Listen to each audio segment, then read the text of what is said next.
Bonjour Luc et merci beaucoup d'avoir répondu à cette invitation. Je suis assez honoré de faire ce numéro avec toi. Jérémy, avec plaisir. Bon, je te l'ai un petit peu dit, mais je vais le redire et pour toi et pour la caméra. En plus, c'est le 20e épisode. On va le sortir là à la rentrée début septembre. Et on est au moment où on enregistre à quelques semaines de l'AI Summit de Barcelona qu'on organise et où tu as accepté, tu nous as fait l'honneur de venir être speaker pour l'ouverture. Donc c'est tout un tas de trucs assez sympa et assez important pour moi. Donc encore une fois, merci beaucoup. Je vais te refaire un petit peu le cadre, à la fois pour toi et pour les auditeurs du podcast, et puis on va pouvoir rentrer dans le vif du sujet. Alors, d'abord, je te demanderai en deux petites phrases très très vite de nous raconter quand même qui t'es, au cas où il y aurait des gens qui nous écoutent et qui te connaissent pas encore. Ensuite, je te poserai une question, et puis j'alternerai entre trois personnages. Moi, Jérémy, enfant, qui aura entre 7 et 10-12 ans, on verra à qui tu pourras raconter ce qui m'attend peut-être. Un moi ado, peut-être un peu plus incartinant, ou qui aura envie de comprendre des choses un peu plus en profondeur, et puis un moi plus adulte qui se posera tout un tas d'autres questions. Voilà, et ensuite on reparlera un peu plus en profondeur de toi, et puis je te poserai la dernière petite question qui nous intéresse sur l'impact. Est-ce que ça te convient comme programme? Très bien, allons-y. Top. Et du coup, d'abord je pose la question, puis je vais quand même t'expliquer un tout petit peu pourquoi je te la pose. La question que je vais te poser un peu comme un enfant, c'est alors l'IA, est-ce qu'elle est créative ou pas? Ça rebondit notamment un peu sur le titre de ton bouquin, et je vais être hyper honnête avec toi, je l'ai acheté, j'ai commencé à le lire, mais j'ai pas eu le temps d'aller au bout encore, même si je vais le finir. Et pourquoi je te pose cette question? Parce que nous, chez The Tech Nation, donc on accompagne les boîtes dans leur transition AI, donc en gros on développe beaucoup, et on a tendance un peu à considérer que dans notre métier, notre métier, c'est d'exploiter la créativité de l'IA au mieux. Alors on le fait d'une certaine manière, donc au final, je pense comme toi. Mais si on est un tout petit peu provoque au début, finalement, ton livre dit l'inverse. Du coup, je commence comme ça, comme un enfant. Luc, alors l'IA, elle est créative ou pas? Non. Donc la réponse courte, c'est non. La réponse un peu plus longue, c'est l'IA, ça dépend ce que c'est déjà, hein, donc il faudrait pouvoir la définir, donc il y a plein de choses. Mais on va définir rapidement l'IA comme un outil, d'accord, comme des outils en fait, parce qu'il n'y a pas une IA, il y a plein d'IA. Et ces IA sont des outils. Des outils pour chacune des choses pour lesquelles ils ont été définis, ces outils, l'IA est utile, par définition même de l'outil. Donc elle fait ce qu'elle est supposée faire. Mais elle ne crée pas. Elle ne crée pas, ça veut dire quoi? Ça veut dire que elle va générer. C'est pour ça qu'on ne s'est pas trompé de nom, là, quand on a appelé ça IA générative. Elle va générer des trucs dans le domaine pour lesquels donc elle a été faite. Et elle va générer des trucs, plus ou moins bons d'ailleurs, mais en général, quand c'est vraiment fait pour le domaine, ça génère des trucs plutôt bien. Dans notre domaine en particulier, donc dans le domaine du développement, si je veux générer du code, elle va générer du code. Et elle va le faire relativement bien. Non, mais tu sais très bien qu'elle fait pas tout parfait, ça c'est clair. Par contre, comment elle génère du code? Elle génère le code que tu demandes. Et donc, quelque part, si tu demandes pas le code, elle va pas générer le code tout seul. D'accord? Donc, elle ne crée pas ce code. Elle va générer ce que tu lui demandes. Des fois, pas parfaitement. Toi, tu vas corriger ou tu vas refaire ton prompt pour faire en sorte qu'elle régénère quelque chose qui est plus proche de ce que tu pensais qu'elle allait faire. Et puis, c'est comme ça que ça va se passer. Mais la créativité, elle se fait au niveau du prompt. Elle se fait au niveau de ce que tu demandes. Et c'est toi qui es créatif. C'est toi qui sais exactement vers quoi tu veux aller.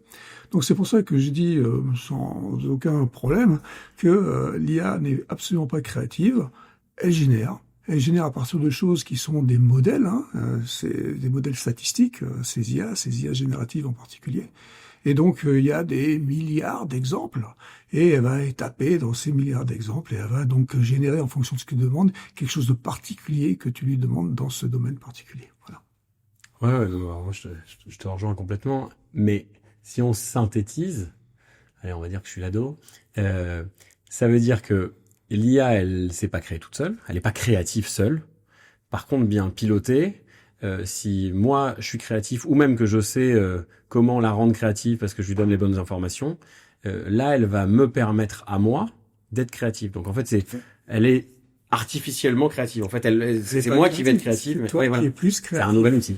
C'est un outil qui te permet d'exacerber ta créativité. Voilà. Okay. Et donc, et c'est ça qui est super. Parce que moi, qui suis pas créatif, par exemple, dans le domaine du dessin. D'accord? Je suis nul en dessin. Eh ben, avec les IA, avec ces IA génératives, je deviens bon en dessin. Je peux demander à une IA, dessine-moi une vache verte sur la Tour Eiffel. J'aurais jamais su comment dessiner une vache verte sur la Tour Eiffel. Il va me pondre autant de vaches vertes sur la Tour Eiffel que je veux. Et puis ça va être, je vais itérer, je vais dire, bah non, pas comme ça, je veux qu'elle ait 4 pattes qui dépassent, je sais pas, je sais pas. D'accord? Mais je vais pouvoir, donc, générer autant de trucs que je veux. Mais c'est moi qui ai eu l'idée de la vache verte sur la Tour Eiffel. Donc, c'est mon idée. Ma créativité est exacerbée grâce à l'outil. Et si on réfléchit bien, c'est exactement ce qui s'est passé avec Photoshop il y a 35 ans. C'est la même chose. D'accord? Il y a 35 ans avec Photoshop, c'est pour faire des bourrons. Et il fallait faire avec des compas, être bon et tout ça en compas. D'accord? Et puis après, avec Photoshop, tu fais un rond, et le truc, il faisait un rond. Donc c'est ces outils qui arrivent petit à petit et qui sont de plus en plus faciles à utiliser.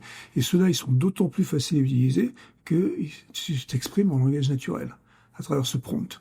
Donc tu vas pouvoir, bon évidemment, quand tu es un peu spécialiste, tu vas pouvoir injecter des trucs qui sont déjà un peu de code ou quelque chose pour pouvoir l'orienter un peu plus. Mais bon, il est quand même assez facile à piloter dans cet outil.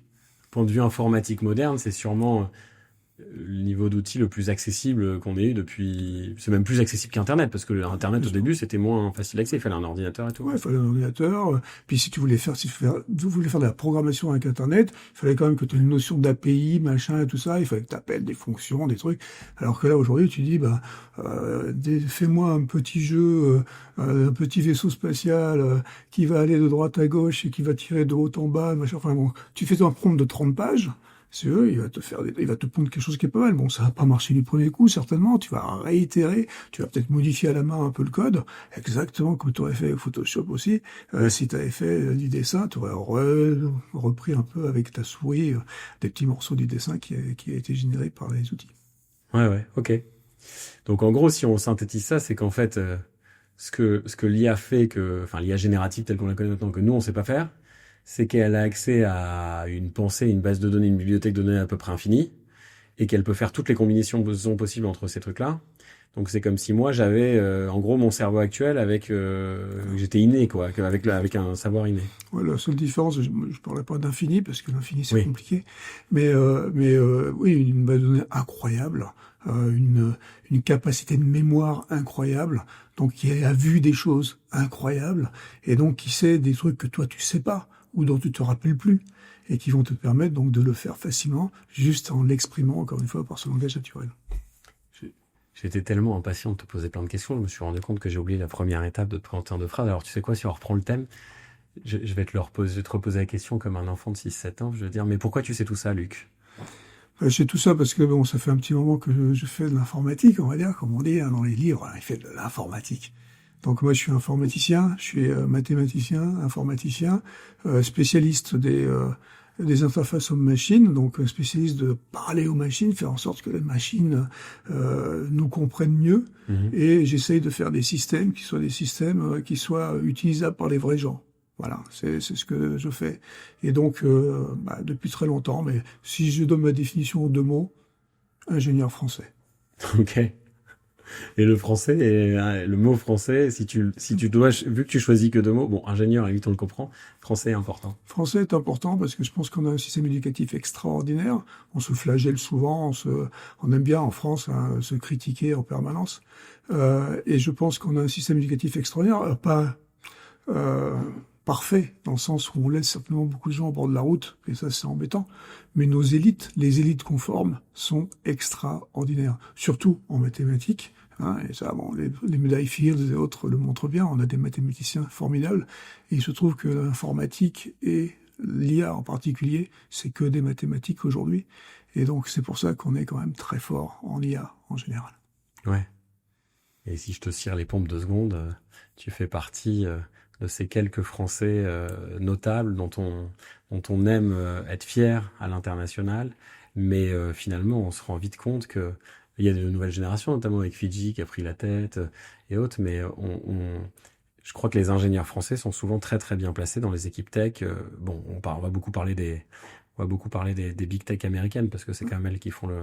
Dans la Silicon Valley, tu sais, on a beaucoup de Français. Hein. On habite toujours dans la Silicon Valley, donc on est beaucoup de Français dans la vallée. Et c'est vrai que l'ingénieur français est très prisé. Parce que, bon, encore une fois, mathématiquement, on n'est pas mauvais. Et surtout, on est polytechnique. Ça veut dire ce que ça veut dire. Okay. C'est-à-dire qu'on est polyvalent. Et donc, on n'est pas rentré dans les carcans trop tôt. Et on est capable de faire à peu près tout et n'importe quoi. C'est pour ça que quand tu as des technologies qui évoluent, comme l'IA a évolué dans les 30 dernières années, ben on suit cette évolution, on est capable de les suivre assez facilement, parce qu'on est polyvalent. Et si je sors complètement du sujet, mais c'est hyper intéressant, parce qu'on le dit tout le temps, mais au final, moi qui suis pas ingénieur, pas mathématicien, et dans la tech par adoption, j'entends souvent qu'en effet les ingénieurs français, les mathématiciens français sont bons, parmi les meilleurs au monde, mais justement, soyons optimistes et contents d'être français pour une fois. Pourquoi ? C'est quoi dans le système français éducatif le truc qui fait qu'on est bon par rapport à d'autres ? Ben, je pense que justement c'est cette polyvalence. Si je compare avec le système américain, je connais pas trop les autres systèmes ailleurs dans le monde, mais je compare avec le système américain où vraiment mes enfants ont été élevés là-bas et ont été éduqués là-bas. Et je vois que globalement on fait des mathématiques, oui, et de l'anglais, oui. Mais toutes les matières annexes, on va dire, et des guillemets, hein, parce que c'est ce qu'ils considèrent justement comme matière annexe, mais on n'en fait pas trop. Et moi, je pense que ce qui est super important, c'est de faire de l'histoire, faire de la philosophie, faire toutes ces autres matières, la géographie, qui nous ouvrent ces carcans, qui nous ouvrent ces œillères absolument extraordinaires, et qui nous permettent donc d'être polyvalents. Donc ça se trouve, ce qui a rendu les ingénieurs français brillants, c'est les cours de techno ou d'art plastique. Ouais, les cours de philo. Ok, ouais, l'ouverture d'esprit. Ouais. Incroyable. Génial. Bon, alors du coup, revenons un peu à notre sujet. Et donc, si cette IA aujourd'hui... Donc en fait, ce qu'on peut dire, c'est c'est une formidable aide à la créativité. Par contre, elle n'est pas créative toute seule. Donc c'est ce qui casse le fameux mythe de l'IA va nous dépasser. Voilà. Ok. Et est-ce que... Bon, t'es déjà un peu lu et un peu écouté, donc je pense connaître ta réponse, mais... comment dire, c'est même pas est-ce que ça va nous dépasser, mais c'est quoi un peu la next step, à quel moment, et après je te dirai dans la suite de toute façon j'y crois pas tellement moi, mais à quel moment et est-ce que l'IA peut un jour avoir une intelligence comparable ou un peu concurrente à l'être humain dans un avenir proche, voire dans un avenir un peu science-fiction? Ben, je sais pas, mais ça veut rien dire en fait. Ça veut strictement rien dire, parce que c'est quoi être intelligent déjà? Ouais. Je sais même pas ce que ça veut dire. Quand tu parles à des philosophes, justement, à des psychologues, à des médecins ou n'importe qui, définir l'intelligence, c'est super compliqué. On sait pas ce que c'est. D'accord? Donc avoir comme ambition de dire qu'une machine sera plus intelligente que les humains, ça ne veut strictement rien dire. Oui, c'est déjà vrai sur certains types de calculs. Et en même temps, c'est déjà le cas. Et c'est le cas pas avec l'intelligence artificielle, mais depuis la nuit des temps.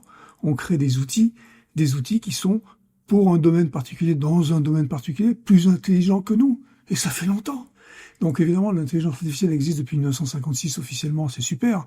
Mais moi, j'aime bien rappeler qu'en 1642, c'était bien avant l'intelligence artificielle. Pascal, le philosophe mathématicien français, invente la Pascaline.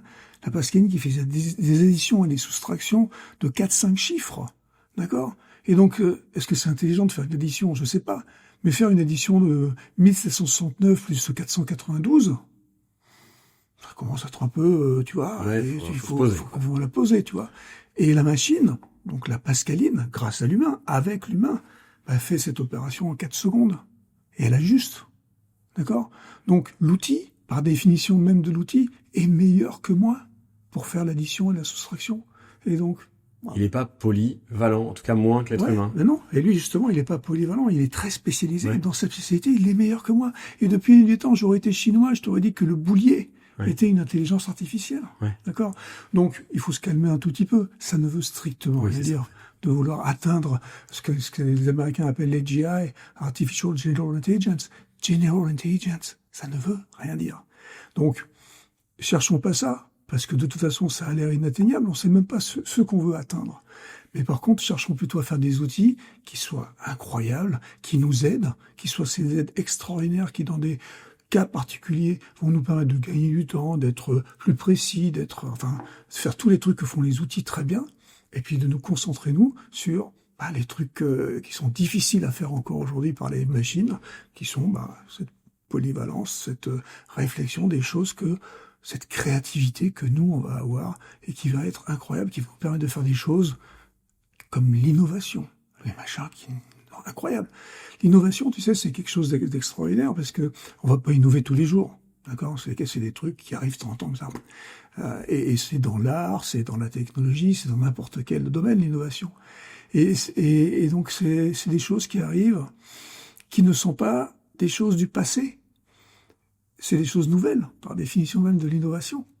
Et donc tu vas pas t'appuyer sur un modèle. Tu vas certainement avoir l'expérience depuis les modèles, mais tu vas avoir quelque chose de complètement nouveau. Et c'est ça qui est beau chez l'être humain, c'est qu'on innove. Les IA, elles n'ont pas innové. On me dit, oui, mais tu vois, ça va inventer des nouvelles molécules. Mais non, ça va pas inventer des nouvelles molécules. Ça va permettre de faire des molécules super complexes qu'on n'aurait pas pu faire nous-mêmes, mais avec les lois qu'on donne, les molécules qu'on donne. On les connaît, les lois, comment les atomes se mettent ensemble et tout ça. Donc ça invente pas des molécules. Ça nous permet de générer des molécules qu'on n'aurait pas pu générer sans l'outil, parce que elles sont très très complexes. Et comme à chaque nouveauté dans l'histoire de l'humanité, ça fait peur et ça fait fantasmer. Dans la voiture... Ça fait fantasmer surtout. Ouais. Si tu veux, il vaut mieux faire des gros titres en disant l'IA va nous tuer, l'IA va nous remplacer, que faire un gros titre en disant l'IA c'est des maths. Tu vois. Je réfléchissais un peu au podcast dans la voiture avec Manard quand on est venu. Et puis une pensée marrante qui m'est venue, je me suis dit, ok, c'est quoi le point commun entre le feu, l'imprimerie, le magnétoscope et l'IA? C'est qu'à chaque fois, elles ont dû tétaniser de peur. Enfin, le feu, j'y étais pas et on n'a pas de bouquin, mais on imagine que ils ont dû avoir un peu peur quand c'est arrivé. Mais ils ont tétanisé de peur. Et à l'inverse, sûrement d'autres d'enthousiasme, les gens. Et en fait, à chaque fois, l'IA, l'être humain a une résilience incroyable. Moi, pardon, c'est toi qui devrais parler. J'aurais pas te raconter ma vie, mais j'adore discuter de ça avec toi. J'ai halluciné il y a 2 semaines là tu sais, c'est toujours pareil sur LinkedIn, il faut essayer de faire un peu de like pour parler du message qu'on veut. Et du coup, j'ai fait le coup classique, et je me suis amusé à faire une photo de moi chauve. Et même ma mère, qui appelle encore GPT Gepetto, donc c'est pour te dire qu'elle a pas encore bien compris le principe, m'a dit, je me rappelle plus de sa phrase qui était adorable, mais genre oui, ça doit être ton intelligence artificielle qui a fait ça. Et je me suis dit, c'est incroyable parce que ma mère, elle a pas encore compris comment ça marche, parce qu'elle s'en sert pas, qu'elle a pas besoin. Mais elle a déjà pris un recul vis-à-vis de ce qu'est une image qu'on n'avait pas il y a quelques mois. Là, c'est vraiment moi, l'image. Et avec Nano Banana qui arrive et tous ces nouveaux modèles. Et il y a quelques mois, on disait, mais comment on va faire pour comprendre la vérité si le deepfake fait que la vérité n'existe plus? Et en à peine 6 mois, l'humanité, globalement, peut-être pas tout le monde, peut-être pas partout, mais globalement, a intrinsèquement réappris ce qu'est une image. C'est passionnant. C'est passionnant. Bon, on peut parler des deepfakes et des fake news et tout ça. Justement, ce qui est super intéressant avec ça, c'est que ces outils permettent à tout le monde de faire ces choses-là. D'accord, aujourd'hui. Ouais. Tout le monde peut faire des deepfakes, des fake news et tout ça. Donc la vérité, comme tu dis, est compliquée maintenant parce qu'il y a plein de vérités. D'accord. Et donc on ne sait plus où elle est la vérité. Mais donc pour moi, ce qui est très intéressant avec ces IA, l'IA, grâce ou à cause du fait que maintenant ça soit complètement accessible et accessible pour faire des trucs faux, va nous permettre de faire un truc extraordinaire, je crois, et va nous permettre de rebondir en fait, parce que on n'est pas dans une bonne spirale en ce moment, l'humanité. Mais je pense qu'on a une chance à cause ou grâce à l'IA, ça dépend comment on le voit, de rebondir, parce que je pense qu'on va se mettre à douter de tout. Alors c'est compliqué de douter de tout, ça va être difficile, mais à un moment donné, on n'a pas le choix. Parce que maintenant, il va falloir douter de tout. Parce qu'on ne sait pas où elle est, cette vérité. Et si tu réfléchis bien, douter de tout, c'est exactement ce qui s'est passé lors du siècle des Lumières. Et en fait, ces savants, ces gens qui ont écrit l'encyclopédie, les philosophes, les mathématiciens, les physiciens, sont mis à douter de la vérité. La vérité qui était quoi? Qui était la vérité du roi, la vérité de Dieu. D'accord? Et donc, ils sont mis à douter et à avoir des vérités alternatives qui sont devenues les vraies vérités. Et je pense qu'on a une chance, en fait, de rebondir. Et grâce au doute, à la prise en compte du fait que peut-être il y a une autre vérité, on va se mettre à réfléchir à nouveau. Et on va pas tomber dans les bras de ces IA bêtement, comme on pourrait le faire. On pourrait devenir tous idiots et devenir dans un monde d'idiocratie, comme dans le film 2004, je sais plus quand, qui montrait donc une société d'idiots qui fait confiance à ces outils et qui croit que l'intelligence artificielle est intelligente, alors qu'on voit qu'il y a une autre caste quelque part qui en fait tire les ficelles. Et bref, voilà. Donc, en fait, moi je pense que c'est une chance d'avoir ces outils qui vont faire n'importe quoi, parce que ça va nous permettre de rebondir, nous, l'humanité, l'humain, et de réagir et de devenir plus intelligent. C'est passionnant. J'avais jamais réfléchi au fait que si ces humains n'avaient pas douté à l'appel au siècle des Lumières, il y a beaucoup de choses qui n'existeraient pas aujourd'hui.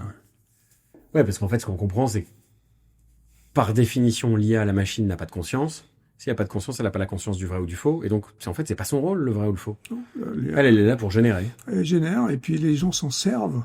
Et puis ils s'en servent comme ils ont envie de s'en servir, à bon et à mauvais escient. Alors, bon escient, c'est bien, c'est chouette, on fait des trucs super, comme on a dit tout à l'heure. Ouais. Mais à mauvais escient, bon, tu vois, si tu poses des photos de ta voisine chauve, peut-être que ça l'amuse pas. Ouais. Tu vois, peut-être que c'est moins bien. Ouais. Donc, voilà. Donc, elle est où la vérité? Elle est où? Et c'est comment?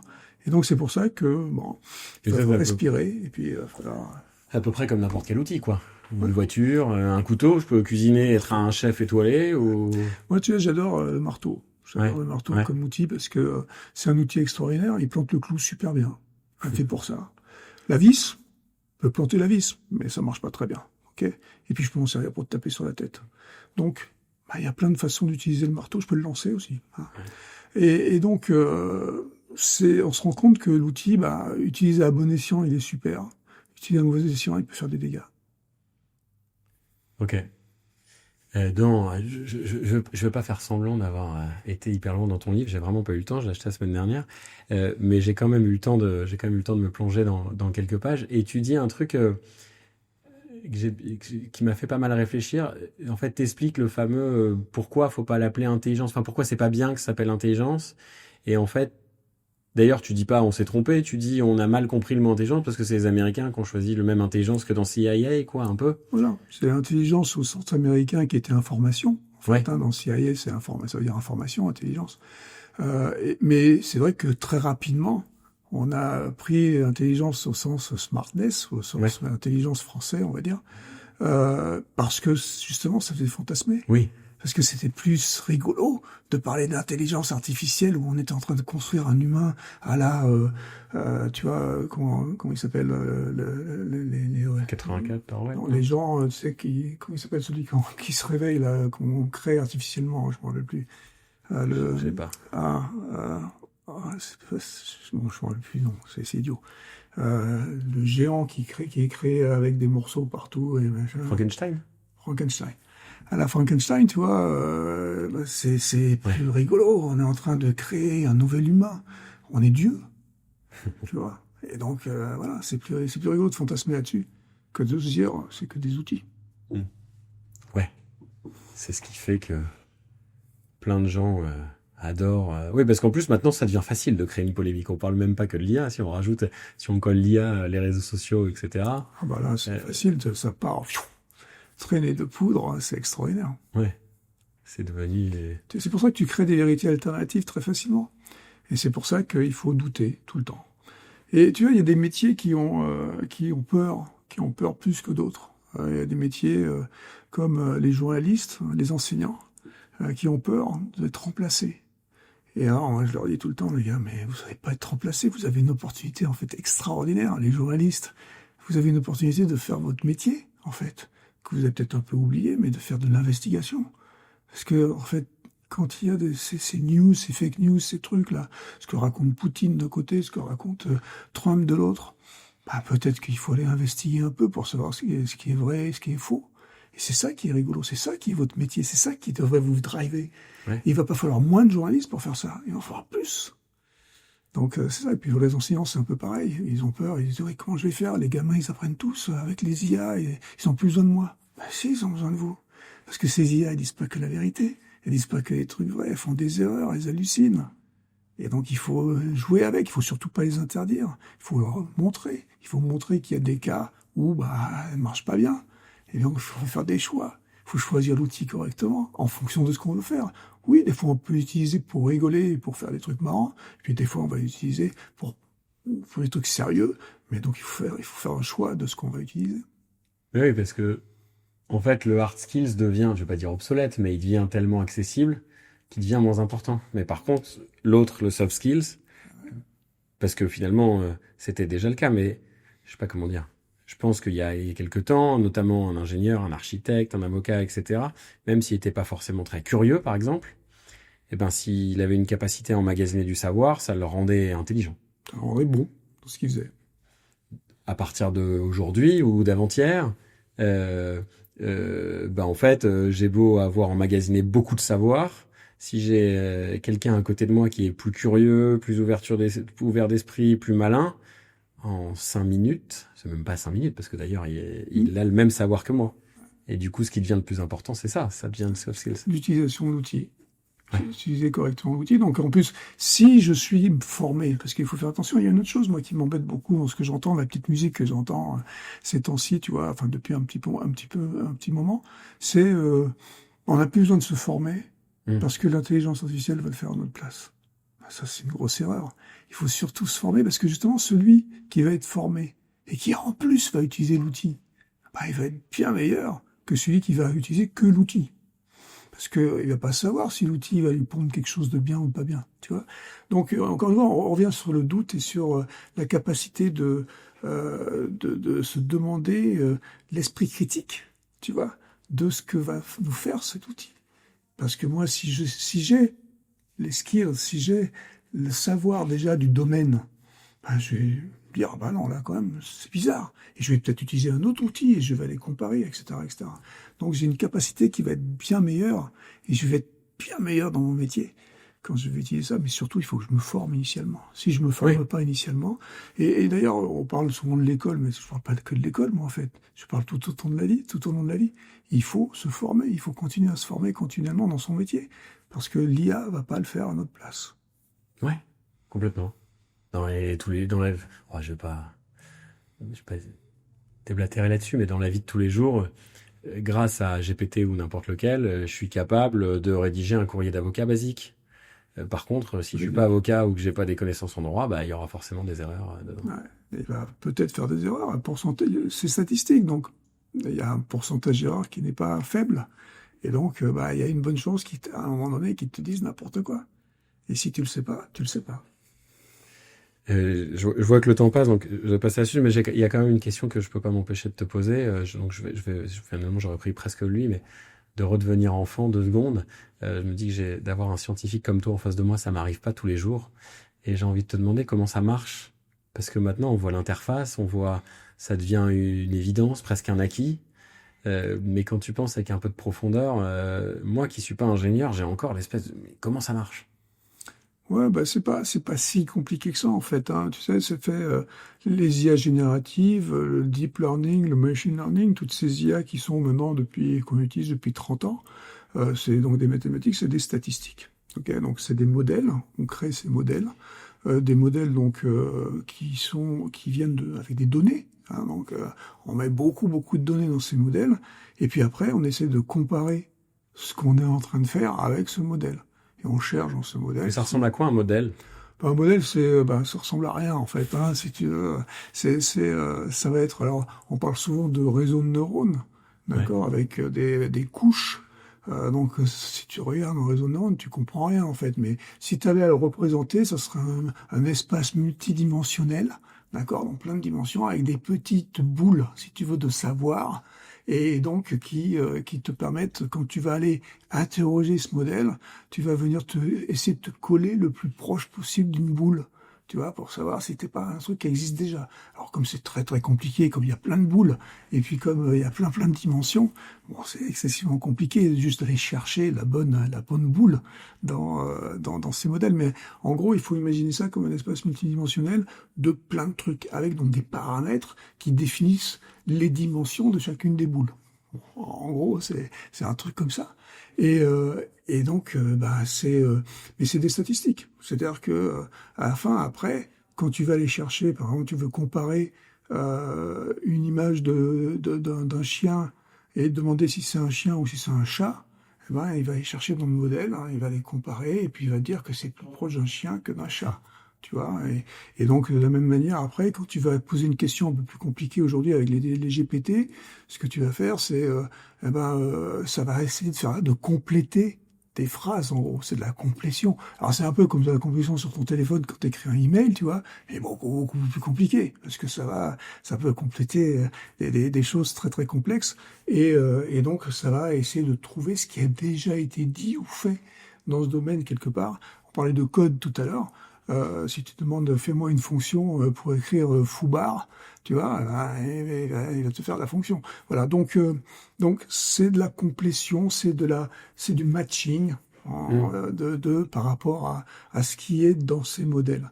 Et ces modèles sont plus gros, évidemment, hein, dans les années 80-90, quand on a vraiment relancé, on va dire, les statistiques, parce que les statistiques datent des années 50. D'accord, en 56, c'était des statistiques, ça n'a pas bien marché.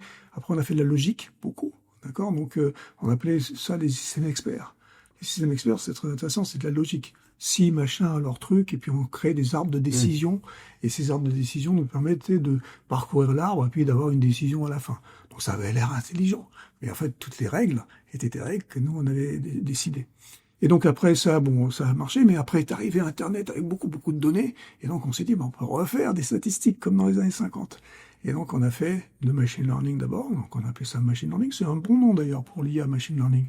On apprend aux machines des trucs, d'accord. Et donc machine learning, après on a fait le deep learning, qui fondamentalement est la même chose, sauf qu'il y a plus de données, d'accord. Et après on a fait ces IA génératives, qui fondamentalement est la même chose avec encore plus de données. Voilà. Et donc c'est ce qu'on fait depuis maintenant une trentaine d'années, hein, presque 40 ans. Et donc ces modèles deviennent de plus en plus gros, de plus en plus gourmands en tout, en data, en électricité, en eau, en ressources en général. Mais ils sont aussi de plus en plus forts parce qu'ils connaissent de plus en plus de choses, ils ont vu de plus en plus de choses, d'accord. Des fois trop.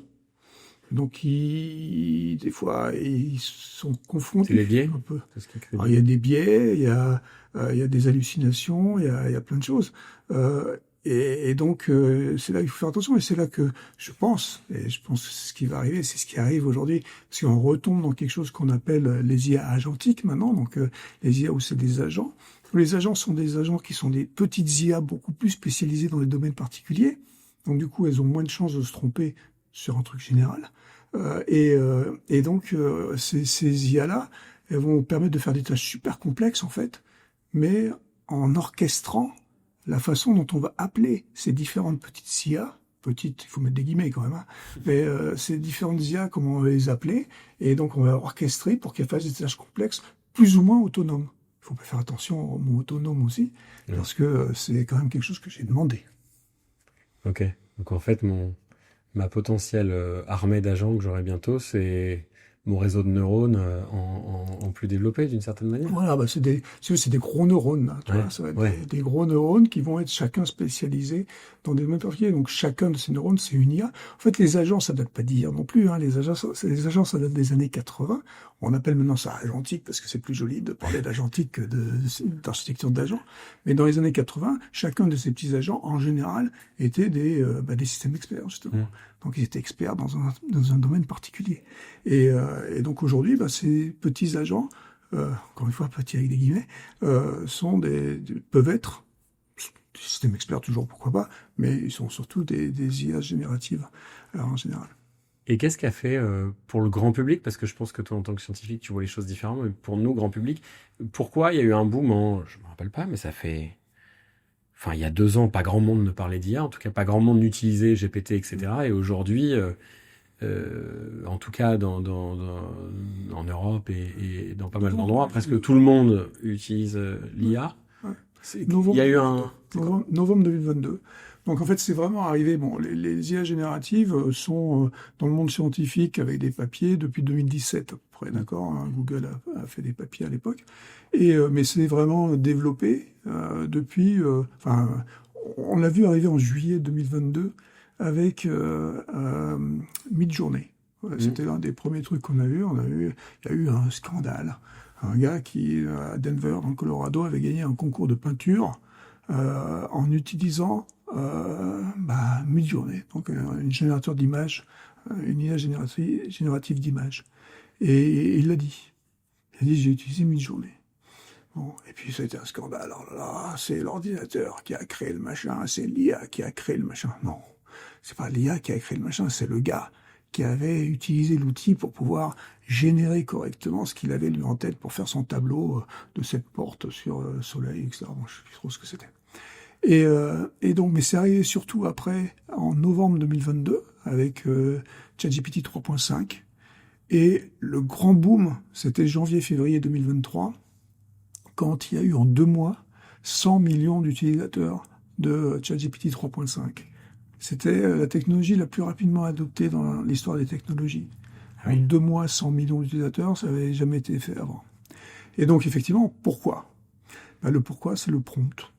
C'est parce que c'est super facile à utiliser. Tu n'as plus besoin d'être un data scientist, d'être un informaticien, tu vas l'utiliser en langage naturel. Tu tapes le prompt en français, en anglais, en n'importe quelle langue, et le truc, il va générer ce que tu lui demandes.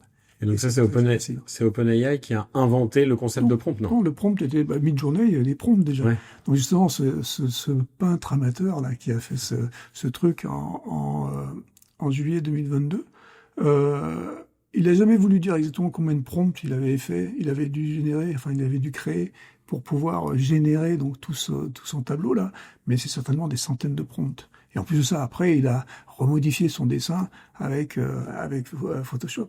Mais voilà, donc le prompt existait déjà. Le prompt est inhérent aux IA génératives, parce que en fait, tu génères à partir de ce texte.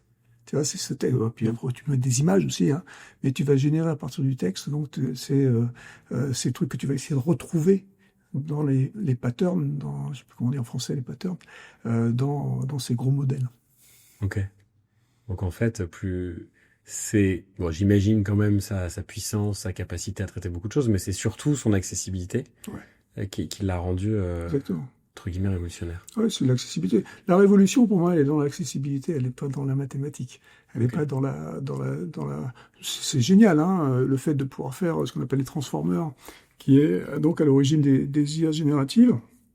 C'est super, mathématiquement parlant, c'est super. Tout ce qui est recherche d'informations, ce matching dont on parlait, tout ça, les fenêtres de recherche, tout ça, c'est super. Il y a des progrès, évidemment, par rapport au machine learning. Mais fondamentalement, bon, c'est des modèles. La révolution, c'est vraiment le fait que je puisse lui parler en des naturel. Et ça revient à... Tout à l'heure, quand tu t'es présenté, tu as dit, je sais plus, je crée des IHM ou je suis un ingénieur IHM, interface homme-machine. Finalement, on revient à ça. C'est le couple homme et machine qui évolue de façon de plus en plus vite, puisque par définition, il a fallu, je sais pas combien de millénaires il a fallu à l'humanité pour adopter la parole, puis l'écriture, puis les réseaux sociaux, et là, en 6 mois ou 1 an. Je suis sûr que les réseaux sociaux soient une grande... Non, mais ça a transformé la société, quand même, je pense. Pas forcément bien. Ouais, quoi qu'il doit y avoir du bien aussi, on aime bien. Je sais pas, je suis pas sûr, mais bon, ça, c'est un autre débat. Mais ouais, non, c'est super intéressant. Tu vois, ce qui est intéressant, ce que tu viens de dire sur le fait que ce soit homme et machine, et que moi, j'aime bien interface homme-machine, parce qu'effectivement, la réalité, c'est qu'on est ensemble, et que finalement, l'humain fait partie, on parlait des agents et de l'agentique, l'humain est un agent comme les autres. D'accord, donc comme les autres agents IA.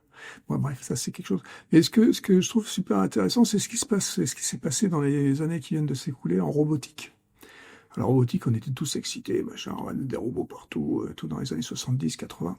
Bon, il y a des robots qui sont arrivés et tout ça, mais de plus en plus, on a vu que ça a évolué de la robotique à la cobotique. Et la cobotique, c'est quoi ? C'est la coopération entre l'humain et le robot. Parce qu'on voit bien que les robots tout seuls, ils peuvent pas faire grand-chose au bout d'un moment. On est obligé de les réparer, on est obligé de les remettre sur le droit chemin, on est obligé de faire plein de choses avec. Et finalement, cette coopération entre l'humain et le robot est beaucoup plus efficace que le robot tout seul.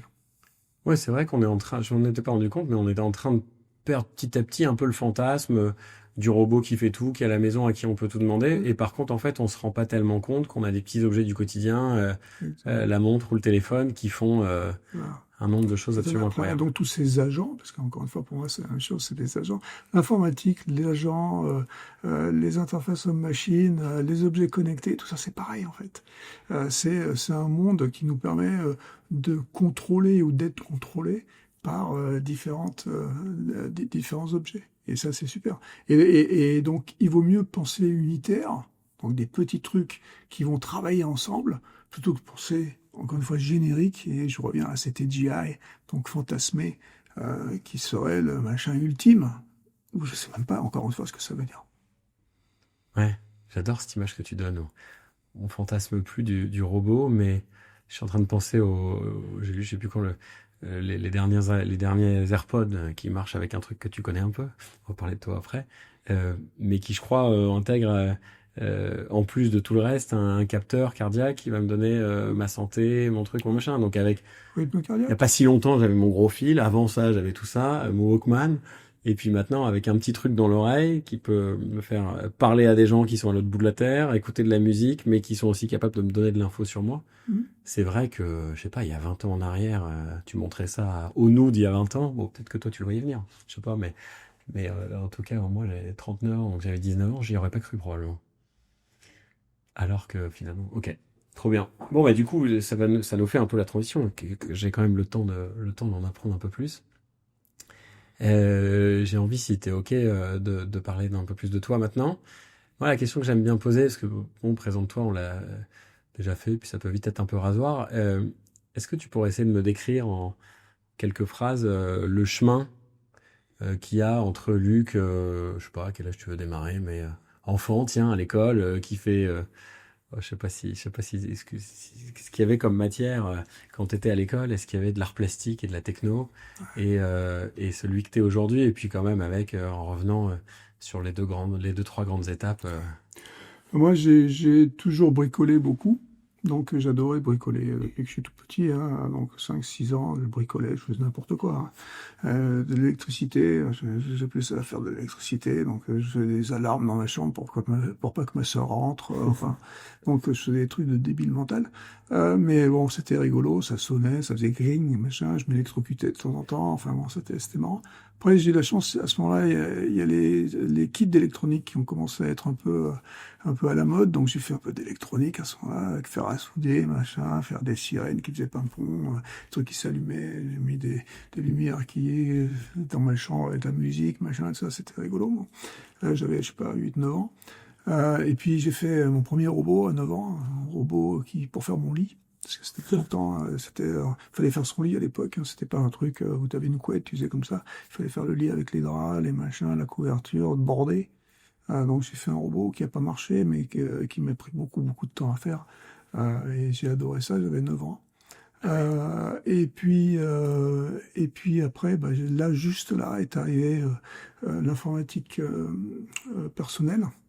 J'ai eu la chance, ma mère était dans une école, et j'ai eu la chance de pouvoir accéder à un ordinateur très, très rapidement. Et là, j'ai démonté l'ordinateur, quoi. Mais je l'ai démonté, bon, pas seulement physiquement, j'ai démonté aussi de l'intérieur. Donc, aller dans les entrailles du truc, faire de l'assembleur, faire des trucs, bon, c'était extraordinaire. Il n'y avait pas de doc, il n'y avait rien, tu vois. C'était vraiment apprendre sur le tas. Et je suis devenu un hacker, hein, c'est la réalité. Et j'ai appris à programmer, je faisais ça tout le temps, quoi. Et j'adorais ça. Et donc j'ai fait ça après. À 12 ans, je donnais des cours dans les écoles pour les adultes.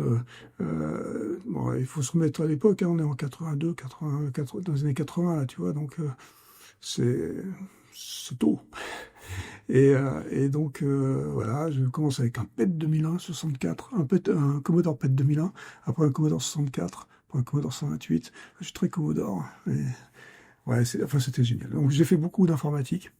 Et donc, je voulais être chercheur. Je disais, je voulais être trouveur. Euh, et, euh, et voilà, donc j'ai fait mes études. Je suis rentré au CNRS pour faire ma thèse. Et bon, c'était pas exactement ce que je croyais que ça allait être. Donc j'ai eu la chance de pouvoir partir pendant que je faisais ma thèse au MIT. Donc j'ai passé un petit peu de temps là-bas, c'était pas mal, c'est une découverte. Je n'étais pas pro-américain du tout, moi. Je connaissais rien, mais j'étais pro MIT a priori, quoi, parce que c'était un rêve. Donc j'ai passé un petit peu de temps là-bas, et puis ils effraient quand même au mois d'octobre, Boston. Moi je suis de Toulouse, donc quand il fait trop froid, j'aime pas trop, donc j'ai pu partir à Stanford, dans la Californie, donc, et là il faisait meilleur. Donc c'était bien, et depuis je suis là-bas. Voilà. Et donc j'ai fini ma thèse, donc je suis chercheur, j'étais chercheur après pendant une dizaine d'années. Après j'ai fait 10 ans de start-up, parce que quand on est dans la Silicon Valley, tu fais les start-up. Après j'ai fait 10 ans de grosses boîtes américaines, enfin grosses boîtes aux États-Unis. Et bien, tu as compris, donc je fais des périodes de 10 ans parce que je peux et parce que ça m'amuse.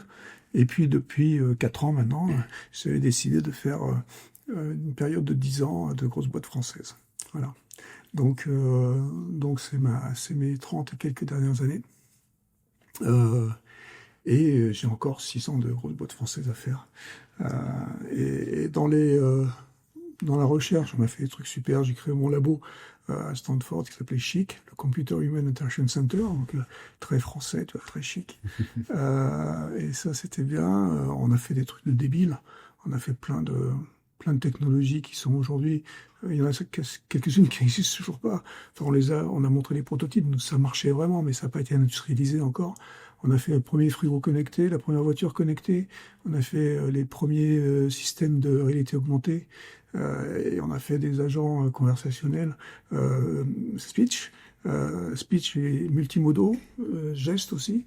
Bon, bref. C'est le fameux qui t'a rendu célèbre, donc ça, Siri. c'est un truc qui, 14 ans plus tard, devient Siri. Ok, c'était né dans un labo, c'est né dans un labo. Donc on a les premières patentes datent de la fin des années 90. Donc tu bossais pas pour Apple quand tu as commencé à travailler dessus? Ah non, Apple est venu bien plus tard. Donc à la fin des années 90, avec Adam Chaya, qui était dans le labo avec moi, avec qui on a fait CHIC, on faisait donc tous ces systèmes d'agents justement, qui permettaient d'interconnecter tous ces différents trucs là dont je viens de parler. Donc on fait les brevets, les premiers brevets à ce moment-là.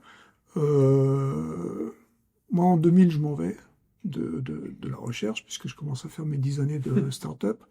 Il y a une boîte qui se crée en 2007, qui reprend les brevets initiaux et qui travaille et qui fait beaucoup plus de trucs dessus, qui s'appelle Siri. Donc la boîte s'appelle Siri, dans laquelle il y a Adam Chaya justement. Et c'est cette boîte-là qui est rachetée par Apple.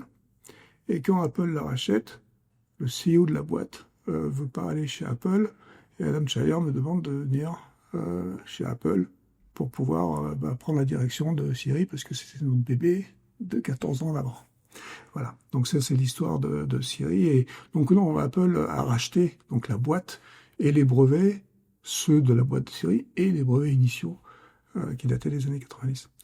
Voilà, donc ça c'est l'histoire de Siri. Effectivement, on a développé après, c'était extraordinaire dans le sens où c'est passé, dans le labo, évidemment, on n'a pas d'utilisateurs à part nous. Hein. Après ça, Siri, en tant que boîte, ils avaient une centaine de milliers, 150, 180 000 utilisateurs. D'accord, c'était sur Android, parce que c'était en 2007, Android arrive en 2008.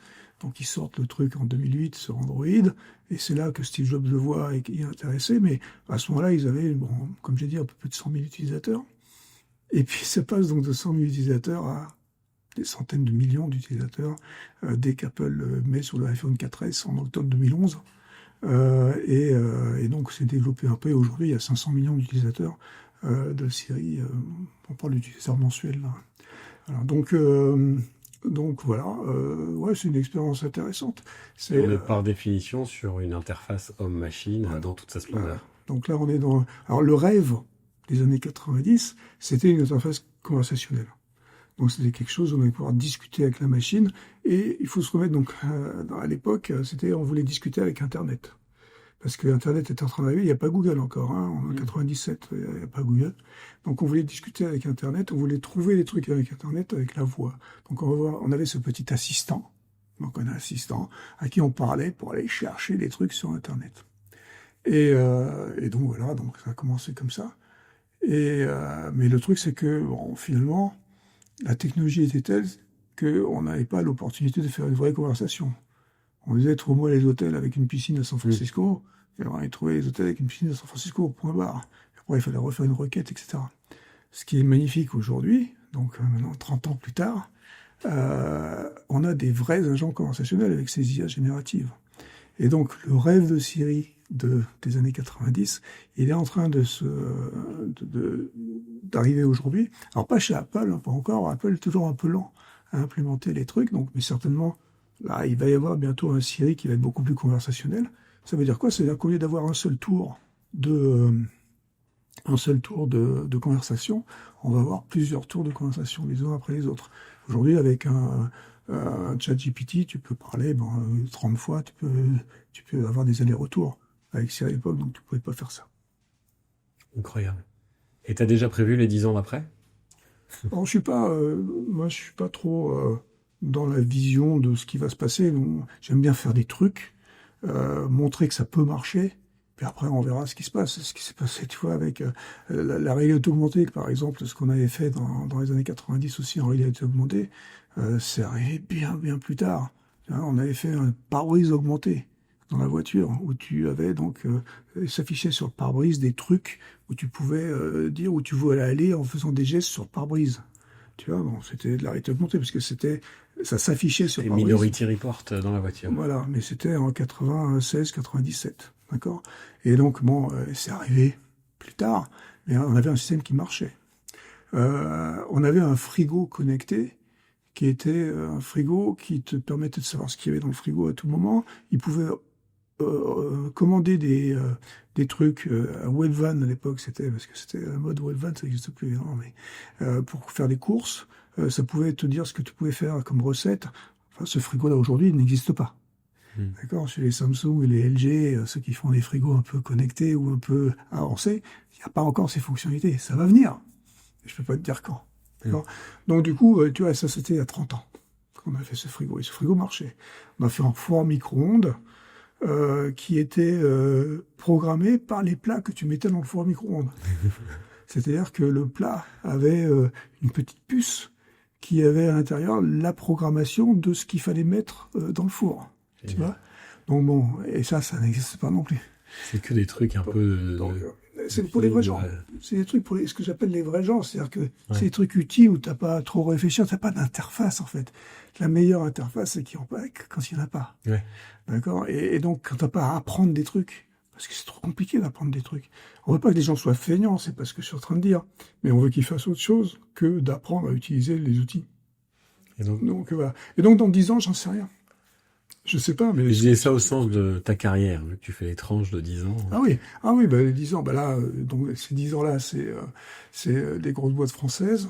Et puis, les 10 ans d'après, je vais commencer à être un peu vieux, hein. Donc, on verra. Mais, ça reposera peut-être un peu. Ouais, je pense pas que j'ai envie de prendre 10 ans de retraite, tu vois.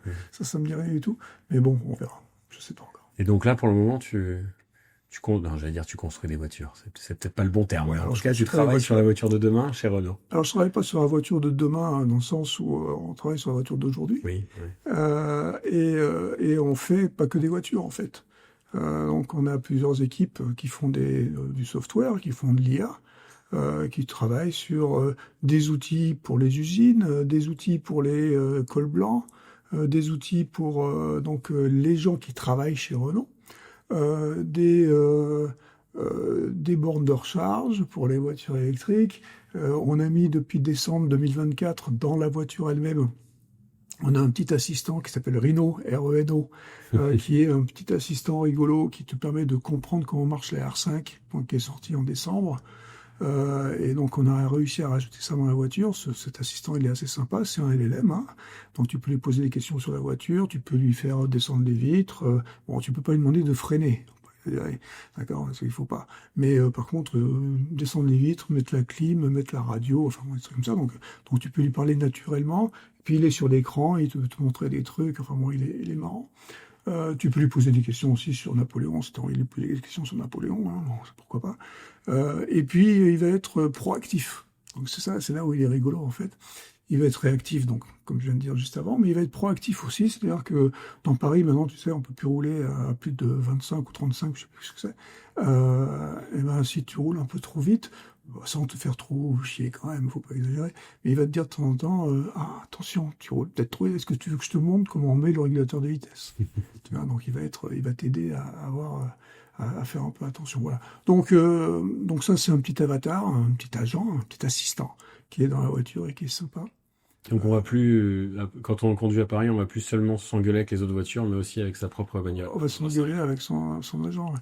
Mais comme il est pas trop chiant, lui, tu vas pas t'engueuler avec lui, il est plutôt marrant. Ce qui arrive déjà à Donc, tous ceux qui utilisent beaucoup les LLM. Hein. Enfin, je sais pas toi, mais moi je m'engueule souvent avec mon GPT. ouais, moi j'essaie de pas trop l'anthropomorphiser, donc je veux pas lui parler en tant qu'être humain. Donc voilà. Donc ouais, on fait des trucs aussi bien dans les voitures, effectivement. Et puis il y a beaucoup d'IA aussi dans Renault depuis longtemps pour les aides à la conduite. Donc pour savoir que tu sais, les voitures depuis longtemps elles freinent mieux que toi, elles voient mieux que toi, elles font plein de trucs mieux que toi. Donc comme on disait tout à l'heure, hein, ces trucs hyper spécialisés, c'est meilleur que moi. Je ne vais pas m'empêcher de les faire. D'accord, hein. Il faut utiliser la technologie. Il faut faire attention que la technologie ne te coûte pas trop cher non plus si tu veux avoir des voitures abordables pour les vrais gens. Mais bon, c'est une balance après que les gens du commerce se débrouillent à faire. Génial. Bon, il faut que je te pose la dernière question, sinon je vais pas respecter l'engagement sur le temps. Ok, t'as répondu de plein de manières différentes déjà, mais la petite question traditionnelle, je te le disais juste avant l'enregistrement, c'est sur l'impact. Avec toute l'influence, j'imagine, que tu as sur plein de choses, plein de gens, plein de boîtes. L'impact positif, bien sûr, au sens large du terme, quel qu'il soit. C'est quoi ton truc à toi pour tenter d'avoir le bon impact positif sur ton écosystème? Alors bon, ça va pas avoir l'air modeste, mais comme j'ai dit, moi je fais des trucs, je crée des trucs pour les vrais gens. Et donc mon KPI, comme on dit, c'est le nombre de gens qui utilisent les trucs que j'ai fait. D'accord. Donc quand j'étais dans une start-up, une des premières start-up que j'ai faites dans les années 2000, que j'aimais beaucoup, on avait 17 millions d'utilisateurs. J'étais super content d'avoir 17 millions d'utilisateurs, tu vois, c'était super. Puis après, j'étais chez HP, on a fait des imprimantes connectées, et on a vendu la première année 80 millions. 80 millions d'utilisateurs, tu vois, c'était super. Puis après, on a fait Siri. Bon, Siri, au début, c'était 150 millions, 180 millions, 300 millions, 500 millions. 500 millions d'utilisateurs. Bon, c'est pas mal, tu vois. Puis après, j'étais chez Samsung. Et chez Samsung, on n'a pas fait en assistance facile, on faisait des objets connectés. Parce que Samsung vend 1 milliard d'objets par an. Et donc, on a dit, il faut faire une plateforme pour connecter ces objets. Donc, aujourd'hui, on a une plateforme qui est là, qui a des morceaux de ce qu'on a fait, qui a des milliards d'objets connectés dessus. Voilà, bon, c'est ça mon KPI. Et puis bon, les voitures, et non, je vais pas vendre des milliards de voitures, mais bon, les gens qui achètent des Renault aujourd'hui, les gens qui travaillent chez Renault, qui utilisent nos outils, c'est ça l'impact pour moi. C'est que les vrais gens utilisent ces outils et soient contents. C'est pas mal. Ouais. C'est pas trop mal. Trop bien. Écoute, merci infiniment pour tout ça. C'était passionnant. Je serais bien resté 3-4 heures avec toi, mais on n'a pas le temps. Et puis, du coup, on se voit à Barcelone. On se voit à Barcelone, j'allais dire. Pour ceux qui nous écoutent avant l'IA Summit de Barcelone, on se voit là-bas. Et pour ceux qui nous écoutent après et qui sont pas venus non plus, tant pis pour eux. Merci Luc. Avec plaisir, merci.